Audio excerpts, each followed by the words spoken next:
क्या हो अगर भगवान भक्त के घर आ जाए। तो यह कहानी शिव जी की है। एक किसान था जो बहुत ही गरीब था, दीनहीन अवस्था में अपने पत्नी और अपने बच्चों का गुजारा किया करता था। लेकिन उसको एक लय लगी थी कि वो भगवान के घर नित्य प्रति जाया करता था और वहाँ एक लोटा जल और कुछ बेलपत्र चढ़ा करके चला आता था। तो गांव वाले जो थे वो उसकी मजाक उड़ा दिया करते थे, क्योंकि वो बोलते थे बड़ा आया पुजारी बनने वाला, एक लोटा जल और बेलपत्र लेकर के चला आता है। और सब मजाक उड़ाते, फिर भी वो चुप करके सहता और अपनी दिनचर्या किया करता। एक बार गांव में भंडारा हुआ और सभी शिव जी के पूजा के दिन ही भंडारा लगा था और सबने बहुत अच्छे से भंडारा पाया और उसका मजाक उड़ा रहे थे। पर वो प्रेम और भक्ति करता था भोलेनाथ की। उस प्रेम और भक्ति से बाबा उस पर हमेशा रिझे हुए रहते थे।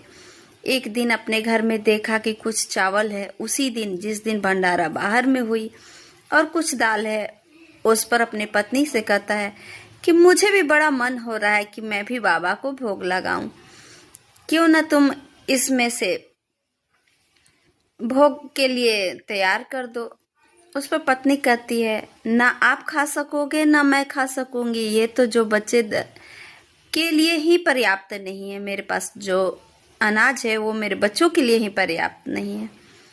फिर वो खिचड़ी बनाती है, ज़्यादा मात्रा में पानी और अनाज के दाने कम मात्रा में डाल करके बना देती है और सबको थोड़ा थोड़ा बांट करके परोस देती है। अब वो खिचड़ी ले करके भगवान को भक्ति भाव से अपने घर में ही बैठ करके बोलता है कि भोलेनाथ, आप कृपा करके, मुझे बड़ा मन हो रहा है कि मैं आपको भोग लगाऊं, आप मेरे भोजन को खा लेते तो कितना अच्छा होता। तत्क्षण वहां उसके दरवाजे पर एक योगी आते हैं और गले में सर्पमाला पहने हुए और कहते हैं कि मुझे भूख लगी है, मुझे भोजन कराओ।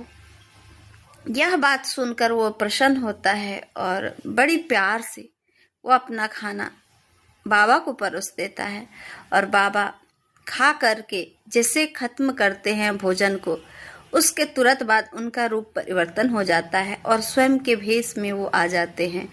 उनके साथ माँ पार्वती भी रहती हैं।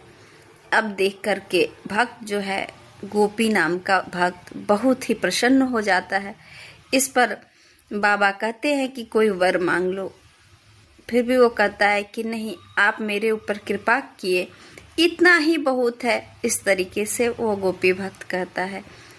तो माता प्रसन्न होकर कहती हैं कि आज से तुम्हारे घर में अन्न की कभी कमी ना होगी, तुम्हारे बच्चे जो है भोजन को तरसेंगे नहीं।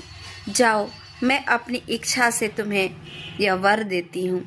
ऐसा कह करके दोनों अंतर ध्यान हो जाते हैं और कुछ ही क्षण बाद ये सब बातें गांव में फैल जाती है और गोपी को सभी इज्जत मान मर्यादा प्रदान करने लगते हैं।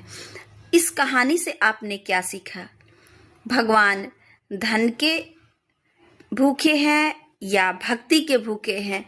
आप कमेंट बॉक्स में जरूर से बता सकते हैं। जय श्री कृष्णा, राधे राधे लेकर हाजिर होंगे इसी तरह की अच्छी सी कहानियां। हर हर महादेव।